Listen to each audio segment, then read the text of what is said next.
El libro de Romanos, capítulo 14, y vamos a leer ahí unos versículos, los versículos desde el 1 hasta el 9. Aunque vamos a centrar solo en uno de estos versículos, pero para coger un poco el contexto. Romanos, capítulo 14, versículo 1. Recibid al débil en la fe, pero no para discutir, contender sobre opiniones, porque uno cree que ha de comer de todo, otro que es débil come legumbres, el que come no menosprecia al que no come, y el que no come no juzgue al que come, porque Dios le ha recibido. ¿Tú quién eres para juzgar al criado ajeno? Para su propio Señor estará en pie o cae, pero estará firme, porque poderoso es el Señor para hacerle estar firme. Uno hace diferencia entre días, otro juzga iguales todos los días, cada uno esté plenamente convencido en su propia mente. El que hace caso del día, lo hace para el Señor. El que no hace caso del día, para el Señor no lo hace.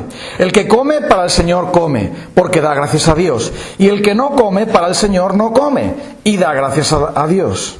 Porque ninguno de nosotros vive para sí, y ninguno muere para sí.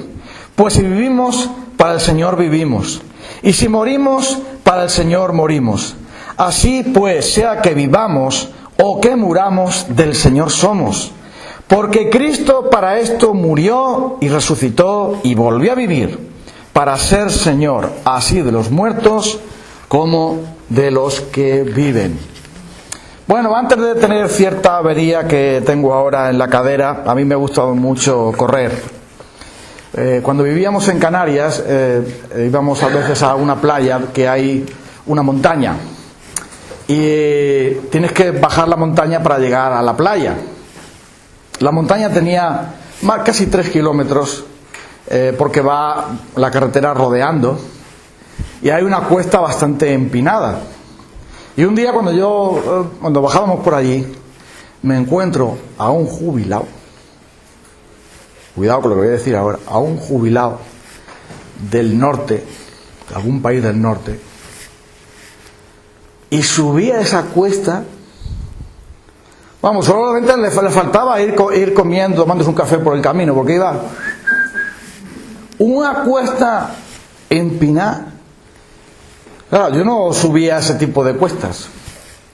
Y cuando lo veo subir a ese hombre a esa velocidad y por una cuesta tan fuerte, digo, ¿de dónde saca este hombre esa vitalidad?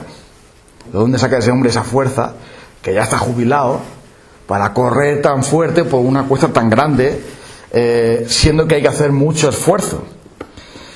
Y yo me empeñé en que yo también tenía que subir esa cuesta. Pero fracasé un par de veces. Lo intenté. Incluso a veces los ingleses, los guiris, como decimos los españoles, le decían, go, go, go, go. Yo, porque lo malo de esa cuesta es que al principio empezaba suave, pero luego se empinaba y el último kilómetro te podías hundir. Bueno, ¿quieres saber si conseguí subir la cuesta corriendo? Sí, lo conseguí. Pero para eso, primero tuve que entrenar y después tuve que aprender cómo se suben las cuestas corriendo. Porque no es igual que correr en llano, correr cuesta abajo. Hay que aprender una técnica para poder ser capaz de conquistar esa cuesta. Y finalmente la conquisté, y la subí 2 veces. Uno por un lado, otro por otro, lo conseguí. Mira, cuando yo llego allí la primera vez, la adrenalina me subió allí, estaba dando saltos de alegría. ¡Oh, qué bien, qué bien! Gracias, Señor, lo he conseguido. Esta cuesta horrible la he conquistado. Pero yo no podía conquistarla antes. Y el jubilado sí, porque él tenía vitalidad y tenía técnica. ¿Y sabes una cosa?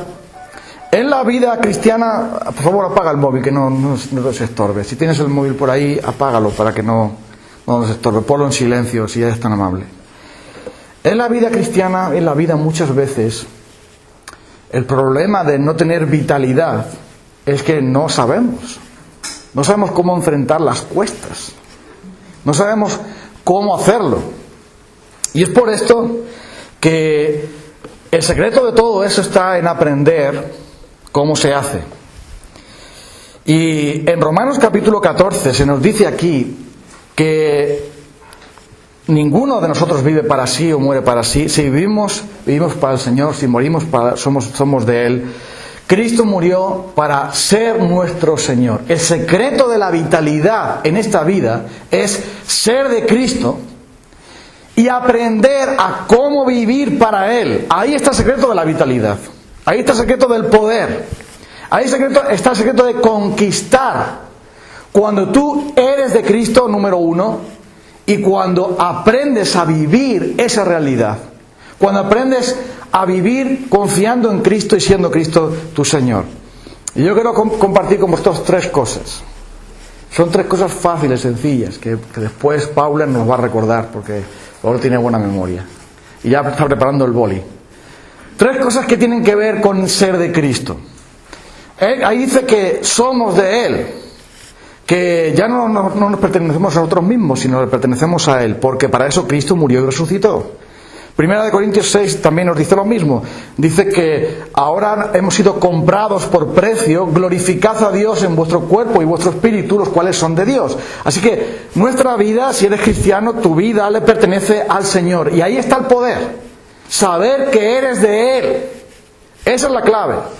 Entonces, 3 cosas quiero compartir contigo. Si eres de Cristo, primero, vas a saber que Jesucristo te ha liberado por completo. Esa es la primera cosa. Si eres de Cristo, Jesucristo te ha liberado por completo. Ya no tienes ninguna cadena. La segunda ya también es bien sencilla. Si eres de Cristo, el Padre te va a cuidar por completo. ¿A qué es fácil? La segunda cosa que vamos a ver es que si eres de Cristo, el Padre te va a cuidar de ti por completo. Y la tercera cosa que vamos a ver, si el Señor nos ayuda, es que el Espíritu Santo te va a dar seguridad completa. Esto es fácil, ¿no? Seguridad y capacidad completa. Son 2 cosas, seguridad y capacidad. Así que, la primera, somos de Cristo. ¿Y por qué somos de Cristo? Porque sencillamente Él nos ha comprado. Antes de ser de Jesucristo, ¿de quién éramos? Del diablo.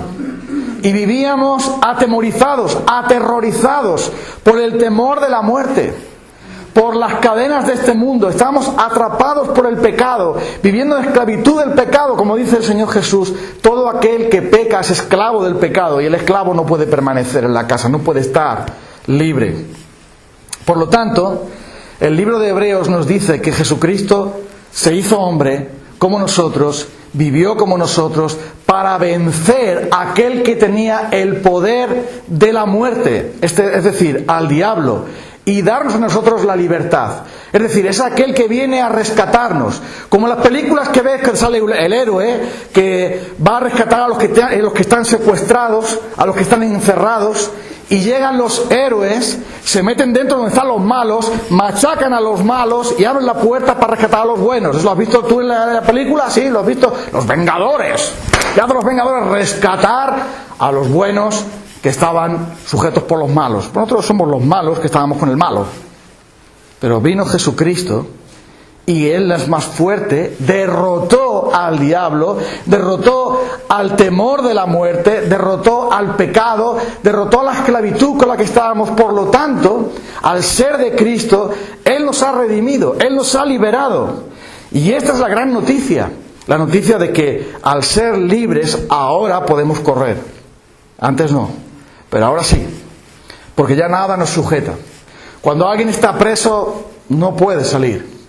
Cuando alguien tiene ataduras y cadenas en su vida, no puede correr, no puede conquistar. Y si no tienes a Jesucristo, tienes la atadura y la cadena peor, que es la cadena del pecado. Y el diablo está detrás de ti para sujetarte, para atraparte. Si alguien no entiende qué es eso de ser de Jesucristo, entonces si alguien no ha creído en Jesucristo, no está libre. Y es imposible que alguien que no esté libre pueda correr, pueda sentir gozo, satisfacción y todas esas demás cosas que suceden cuando uno está libre. Pero el apóstol Pedro dice, sabiendo que fuisteis rescatados de vuestra vana manera de vivir, de vuestra manera ridícula de vivir, absurda. Fuisteis rescatados de vuestra vana manera de vivir, no con cosas corruptibles como oro o plata. No nos ha rescatado el Señor con dinero, con posesiones, con cosas de este mundo, sino con la sangre preciosa de Cristo, como la de un cordero sin mancha y sin contaminación, que ya fue preparado antes de la fundación del mundo para ser entregado por nosotros. Entonces, Jesucristo es más grande que el pecado, es más grande que el temor, es más grande que la muerte, es más grande que el diablo, es más grande que la enfermedad, es más grande que cualquier otra opresión y cualquier atadura. Entonces tú entiende eso, entiende que Jesucristo es más grande. Y si es más grande, el secreto de la vitalidad está en que tú le perteneces a Cristo. Ya no eres del diablo, ya no eres del pecado, ya no eres de los vicios, ya no eres del mundo, ya no eres de lo que eras antes. Ahora estás libre, vive como libre. Eso es lo que quiere decir sencillamente ser redimido. Cuando alguien era un esclavo y se pagaba el precio para ser libre, esa persona ya no tiene que sujetarse a ese amo, porque ya está libre. Y si estás libre, compórtate en libertad. Se cuenta que cuando se decretó en los Estados Unidos la libertad de todos los esclavos, de los africanos que estaban allí trabajando de esclavos en el sur, se ganó la guerra civil, la ganó Abraham Lincoln y se decretó rápidamente en todo el país la libertad de todos los esclavos. Pero había algunos que a pesar de que habían oído el anuncio de la libertad, tenían miedo. Tenían miedo al amo, tenían miedo al hambre, tenían miedo a no poder buscarse la vida, tenían miedo a la libertad, porque tanto tiempo habían estado esclavos, sí, más así, venga latigazos, venga a por algodón, venga por esto. Toda su vida en tanta opresión y tanto dolor que algunos tenían miedo. ¿Y sabes lo que pasaba? Que tenían que ir otros esclavos que ya se habían liberado para decir: ¿qué estás haciendo aquí de esclavo? ¿Qué haces aquí cogiendo algodón? ¡Vámonos! Vamos a buscar nuestro propio campo, vamos a buscarnos la vida, vamos a juntarnos y ayudarnos mutuamente como esclavos, porque ya no somos esclavos. El presidente Lincoln decretó la libertad, el Congreso de Estados Unidos decretó la libertad está ya para todo el mundo, nadie te puede hacer esclavo, nadie puede sujetarte a esa esclavitud, porque ya eres libre, se ha decretado la libertad. Y algunos no se lo creían, de verdad, pero es que tengo miedo, y si me matan, ¿y qué voy a hacer ahora? Bueno, no tengas miedo a ser libre, sé libre.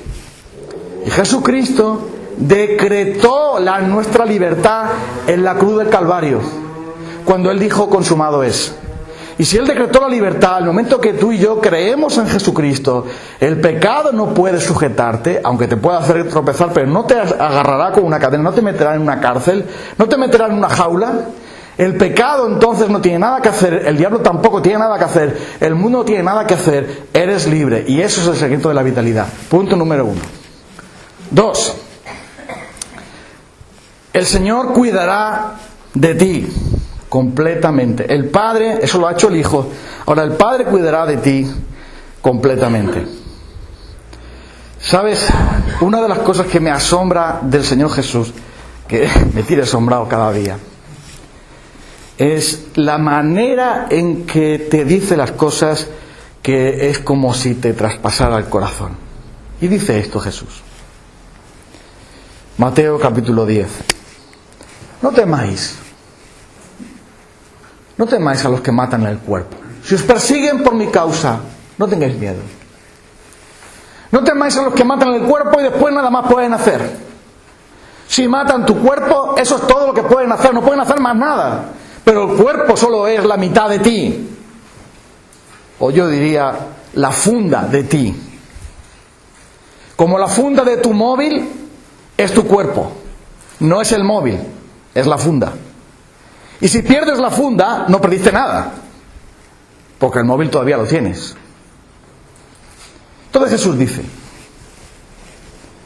no temáis a los que matan el cuerpo y después nada más pueden hacer. Tened temor del único que puede cogerte y echar tu cuerpo y tu alma en el infierno. ¿Quién es? Dios. Dios es el que puede juzgarte y condenarte por tus pecados. Teme a Dios. Pero después dice: No temáis vosotros, Mateo capítulo 10, versículo 29. ¿No se venden 2 pajarillos por unas cuantas monedas? Con todo, ni uno solo va a caer sin que el Padre lo consienta. Aún vuestros cabellos están todos contados. No temáis. Entonces Jesús está diciendo aquí que el control, el cuidado que Dios tiene de cada uno de sus hijos es un cuidado absoluto. Tú dime a mí para qué vale un pelo. Bueno, yo sé que para algunos pagan por tener pelos. Y hay una empresa que, según los pelos que te quieran que te pongan, tienes que pagar. Yo, el césped mío también está teniendo aquí algunos problemas. ¿Pero de qué vale un pelo? Tú dices, ¿qué importancia tiene cuando me peino?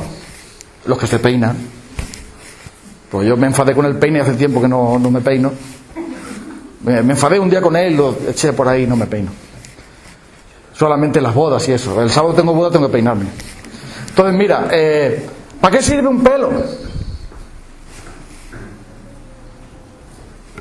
Ni uno cae sin que el Padre lo autorice. Porque el Señor cuida de ti completamente. Todo lo que el Señor hace cuando nos salva es completo. No es el 99%, no el 98%, no el 70%, ni 50%. Es el 100%. Tanto es así que el apóstol Pablo dice en Romanos 8, aquí lo tenemos aquí al lado. Y sabemos que a los que aman a Dios, todas las cosas les salen muy bien.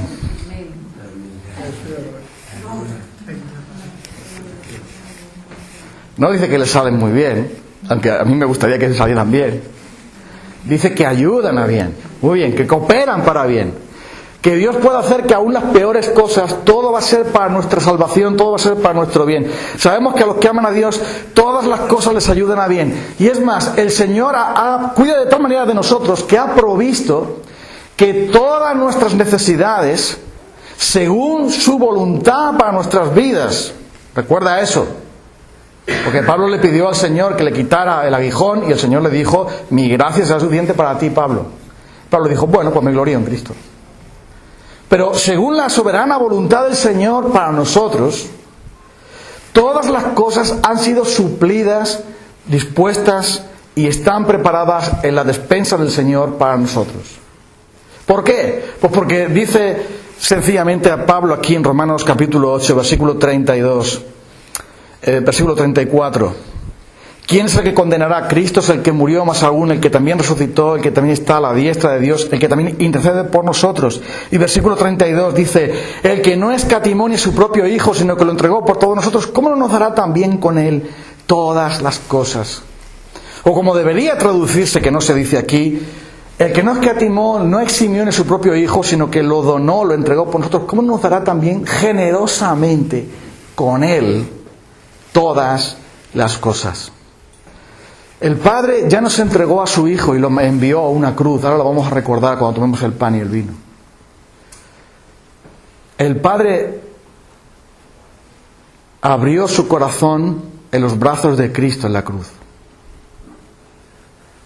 Nada más podía dar el Padre por nosotros. Y ahora dime, si el Padre entregó a su Hijo y Cristo voluntariamente entregó su vida, ¿habrá algo que tú necesites y que Él te vaya a negar? ¿Qué cosa? Si ya dio su vida al Señor Jesús por nosotros y el Padre entregó a su Hijo para que fuera maldito por nosotros, ¿crees que Él te abandonará? Piensa por un momento en esta escena. Imagínate que pudiésemos entrevistar a Jesús en la cruz. Y Él está en la cruz clavado. Y está sufriendo ahí para llevarnos al cielo. Suponte que nosotros le pudiésemos preguntar, Señor, ¿por quién estás haciendo esto? Y Él dijera en la cruz, por ti. Como es la verdad, ¿no? Por ti. Imagínate que le pudieras preguntar al Señor en la cruz: Señor, entonces si lo haces por mí, ¿habrá algo que después me vas a negar? ¿Te olvidarás de mí? ¿Dejarás de cuidarme? Y Él diría: imposible, porque me cuestas mucho, mucho, demasiado.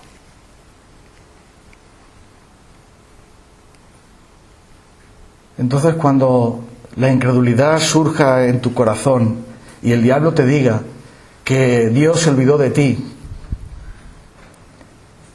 y que no vale la pena confiar en Dios, acuérdate de Jesucristo en una cruz. Y si tienes valor, pregúntale a Él: ¿para qué tus sacrificios si después no nos atiendes?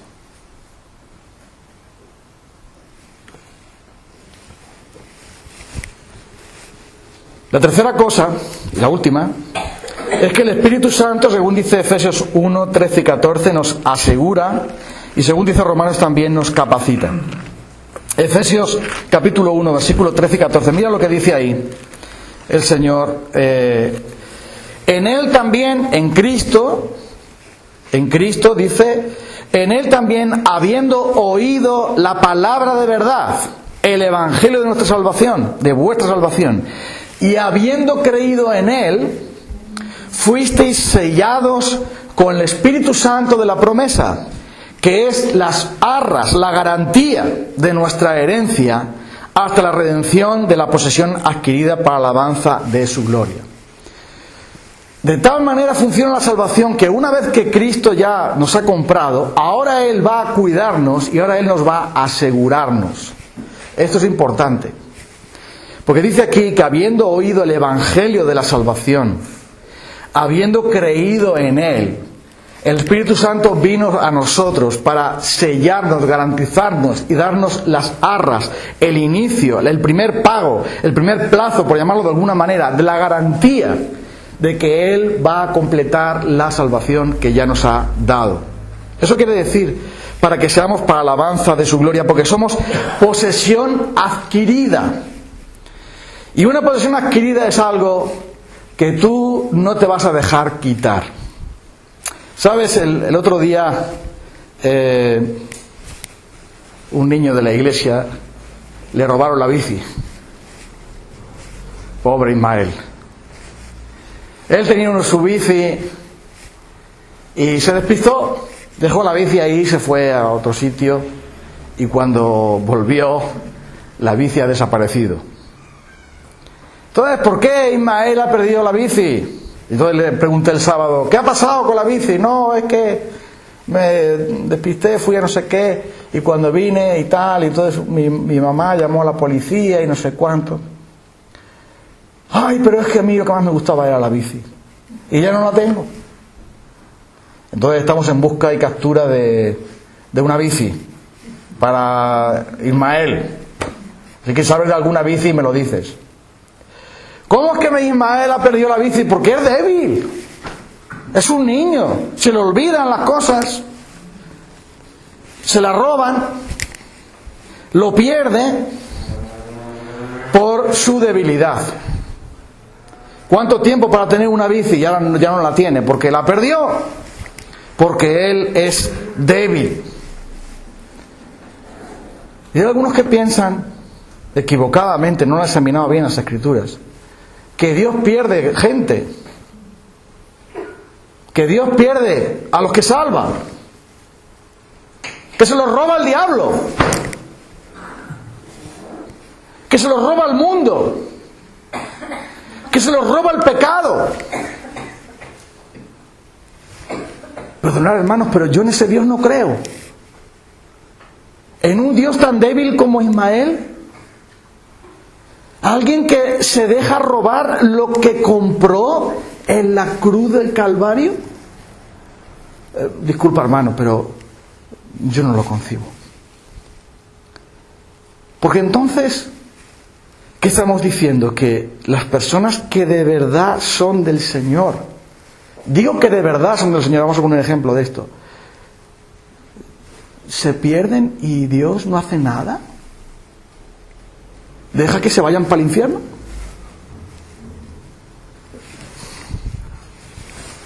Pero verás, tú no puedes perder lo que no es tuyo. ¿Estás de acuerdo con eso? Si yo te digo, he perdido 1.000.000 de euros.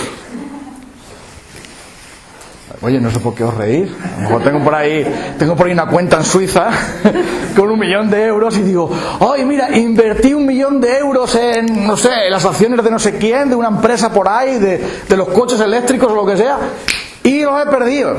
Entonces dice, mira, tú en tu vida no has tenido 1.000.000 de euros, ni 1.000.000 de euros, ni 10.000 euros. Yo, vamos, que no. Lo que yo no tengo no lo puedo perder. Si yo te digo, ay, mira, es que me han robado el Mercedes último modelo. Me han robado, vamos, el BMW especial, me lo han robado. Pero vamos a ver, si tú nunca en tu vida has tenido un BMW especial, si tú el BMW que tenías era una fotografía de BMW en tu casa. No, pero es que me lo han robado. Tú no puedes perder lo que no tienes. En Hechos capítulo 8, a partir del versículo 12, se cuenta la historia de un hombre que supuestamente era creyente, Simón el Mago. Hechos capítulo 8, versículos 12 al 24. Ahí se cuenta la historia de este hombre, un hombre que era un mago, un brujo, que se ganaba la vida engañando a la gente con sus trucos, creyendo que él tenía un poder de Dios.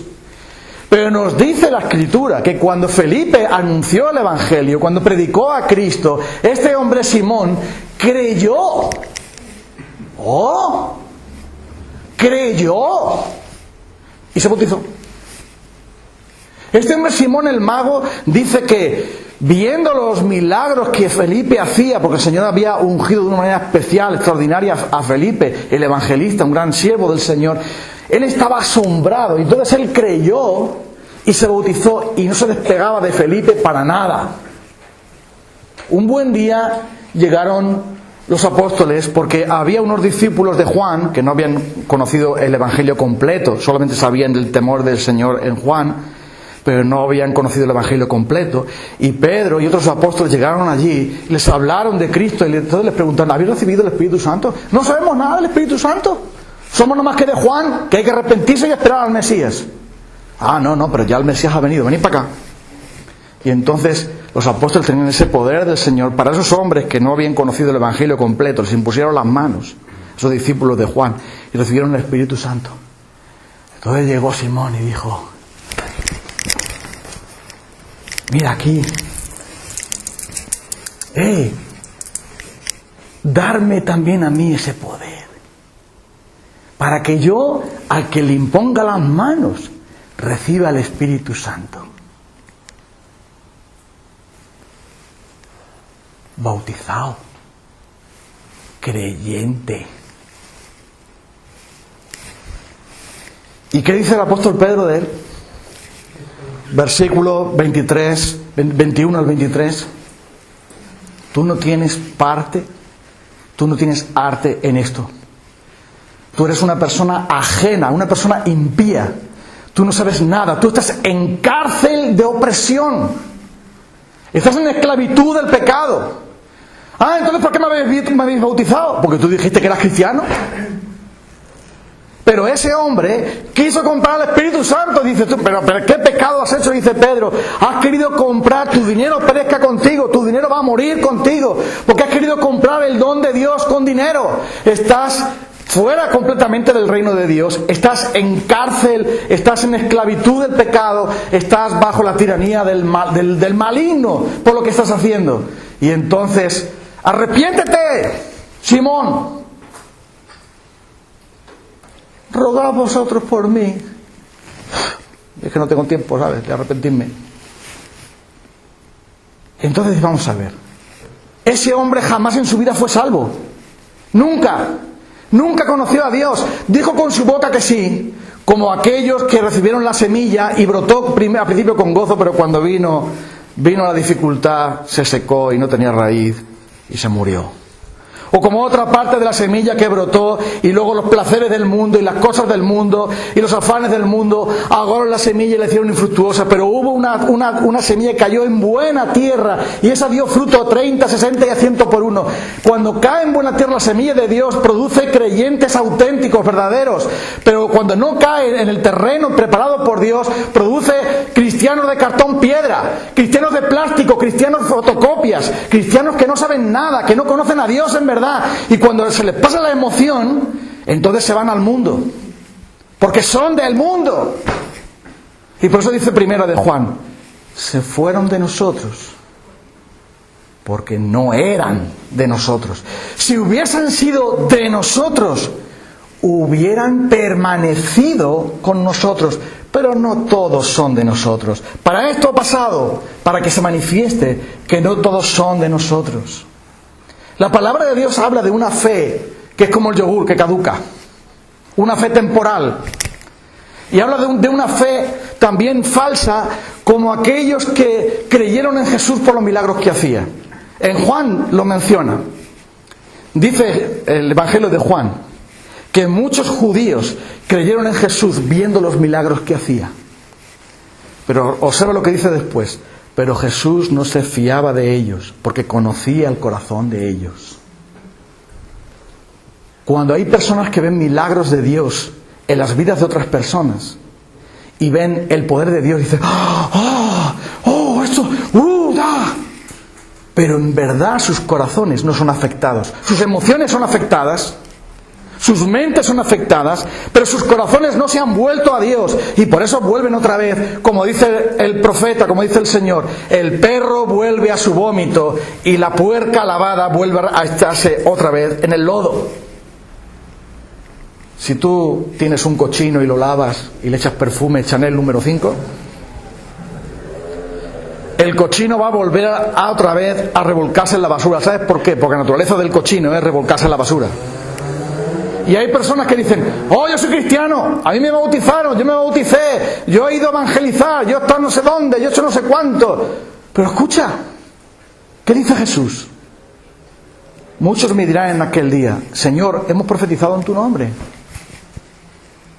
Señor, hemos echado demonios en tu nombre. En tu nombre hemos hecho muchos milagros. ¿Y qué les dirá el Señor? Jamás te conocí, apártate de mí, hacedor de maldad. No dice te conocí y luego te desconocí. No dice nunca te he conocido. Tú no eres de los míos. Tú eres uno que copia a los míos. Judas también fue de los de Jesús, pero él nunca fue del Señor. Fue del grupo, pero no fue del Señor. Entonces escucha esto. ¿Eres tú de verdad del Señor? No si eres de la iglesia, o si te han bautizado, o si lees la Biblia, o si cantas alabanzas. No te digo eso. Eso lo puede hacer cualquiera. ¿Eres tú de verdad del Señor? Porque esa es la gran pregunta. No puedes perder lo que no tienes. Por eso somos sellados con el Espíritu Santo de la promesa. Y mira, déjame que te lea Romanos 8, ya terminamos. Romanos 8, versículos 14 al 16. Cuando el apóstol Pablo habla del ministerio del Espíritu Santo, ¿para qué? Una de las grandes obras que iba a hacer el Espíritu Santo, Romanos 8, versículo 14, dice, porque todos los que son guiados por el Espíritu de Dios, estos son hijos de Dios. Los que son guiados por el Espíritu, estos son hijos de Dios. Y dice que, versículo 14, versículo 15, pues no habéis recibido el espíritu de esclavitud, sino para estar otra vez en temor, sino que habéis recibido el espíritu de adopción, el Espíritu Santo, por el cual clamamos Abba Padre. El Espíritu mismo da testimonio a nuestro espíritu de que somos hijos de Dios. Mira, si tú no tienes al Espíritu Santo, tú no puedes orar a Dios de verdad. Nunca podrás hacerlo. Porque solo por el Espíritu Santo tú puedes decirle a Dios, Abba Padre. Eso dice la Biblia. Nadie puede llamar a Jesús Señor sino por el Espíritu Santo. Y si una persona no tiene el Espíritu Santo porque no ha nacido de nuevo, da igual que se metan todas las vigilias de oración habidas y por haber. Que se pase el día orando, rezando y hacer lo que quiera. No hay comunicación con Dios, porque tú para hablar con Dios primero tienes que tener al Espíritu Santo. y tú no tienes al Espíritu Santo, que no te arrepientas y creas y confíes en Jesucristo y venga Jesucristo a tu vida. Dice, Él envió el Espíritu de adopción, y por medio del Espíritu Santo yo puedo decirle a Dios, Abba, Padre, Papá. Sin ese Espíritu tú no haces nada más que echar sonido al cielo, pero Dios no recibe tu oración porque tú no eres de Él. Así que es imprescindible la obra del Espíritu Santo para que alguien sea del Señor. Entonces, ya hemos dicho las tres cosas. El secreto de la vitalidad espiritual, ¿cuál es? ¿Entender esto? Entender estas tres cosas y conocer en verdad a Jesucristo. Porque verás, el último pasaje que leemos es Filipenses 3, 8 al 10. Cuando Pablo habla de cuál es la meta suya en su vida, qué es para él lo más valioso, qué es para él lo más importante, dice, todas las cosas que para mí eran ganancia, 3:7 de Filipenses, ya las tengo como pérdida, como basura, como nada. Porque ciertamente aún estimo todas las cosas como pérdida por la excelencia del conocimiento de Cristo Jesús mi Señor, por el cual lo he perdido todo, lo tengo por basura, para ganar a Cristo y ser hallado en Él, no teniendo mi propia justicia que es por la ley, sino la que es por la fe de Cristo, la justicia que es de Dios por la fe, a fin de conocerle y el poder de su resurrección y la participación de sus padecimientos, llegando a ser semejante a Él en su muerte. ¿Cómo puedes tú tener poder espiritual? Conociendo a Jesucristo de verdad. Él es la única fuente de poder que hay. Y por eso dice Pablo, quiero conocer a Cristo, quiero tener el poder de su resurrección, quiero participar en sus padecimientos, quiero ser uno como Él. Sin ese conocimiento de Jesús, sin ese conocimiento experimental de Jesús, no se puede hacer nada. Nada verdadero se puede salir de ahí. Por eso, cuando alguien dice que es cristiano y no tiene deseos de conocer a Jesucristo, esa persona no le ha amanecido. Está en tinieblas todavía. Si decimos que tenemos comunión con Él, primera de Juan capítulo 1, y andamos en tinieblas, mentimos y no practicamos la verdad. Si decimos que estamos con Él, pero estamos viviendo sin Él, sin hambre y sed de Él, sin querer conocerle a Él, estamos siendo unos mentirosos y unos hipócritas y no nos servirá de nada. Seremos unos perdedores. Por eso, dice Pablo, yo quiero conocerle a Él, quiero tener su poder, quiero participar de sus padecimientos. He renunciado a mi justicia personal, he renunciado a mi currículum, he renunciado a todo lo que me podía estorbar para alcanzar a Cristo, lo he tenido todo por basura, con tal de tenerle a Él. Y eso es lo que hace un cristiano. ¿Y tienes tú a Jesucristo entonces? Esa es la gran pregunta. No estoy preguntando si tienes una religión, la protestante, la católica, la que sea, o la evangélica, la que sea, aunque aquí no creemos en la religión, pero por llamarlo de alguna manera. La gran pregunta es que si tú deseas conocer a Cristo, si de verdad tú le conoces, no porque te lo contó fulano, porque lo leíste de un sitio, porque lo escuchaste no sé dónde, ni siquiera porque lo has escuchado mencionar aquí, sino que si le conoces de verdad. Esa es la gran pregunta. Así que el secreto de la vitalidad espiritual, amigos, hermanos, está en conocer esas tres cosas. Son sencillas, Que solo, la primera de ellas, ¿cuál es? A ver, venga, vamos a ver. Despierta, que ya estamos terminando. ¡Ánimo, venga! Vamos a ver, ¿cuál es la primera cosa que tienes que saber? Jesucristo nos libera por completo, ¿sí o no? ¿Vale? Bien, has tomado nota, ¿no? La segunda, el Padre nos cuida un poco, por completo, vale. Y la tercera cosa, el Espíritu Santo, ¿qué hace? Nos asegura y nos capacita, porque esa es otra cosa que hace el Espíritu Santo, nos da poder, nos asegura en el Señor y nos capacita. Hermanos, estamos viviendo así nosotros. Estamos viviendo en esa confianza de que Dios cuida de ti. Y por tanto estás tranquilo, gozándote en el Señor. Aunque tengas problemas para pagar las facturas, aunque tengas en casa un enfermo, aunque te sientas frustrado o solo o triste, ¿de verdad confías en el Señor así? ¿De verdad tienes al Espíritu Santo? ¿De verdad estás seguro en el Espíritu Santo? ¿De verdad el Espíritu Santo te da poder para conocer a Cristo? ¿Quieres conocer a Cristo? Esa es la clave de todo. Y es por eso que yo te invito en esta tarde a que vayas al punto número 1. Es que el 2 y el 3 vienen después, tú sabes eso, ¿no? Primero viene el número 1. Y el número 1 es que necesitas ser liberado si quieres subir la cuesta. Si quieres en verdad ser libre del pecado, del temor de los hombres, del temor a los demás, de la vergüenza y de todo aquello que te pueda separar de Él. Y ahora que vamos a participar de estos símbolos, es una buena oportunidad para que pienses en esto. Cierra tus ojos un momento, vamos a orar a Dios. Es un momento.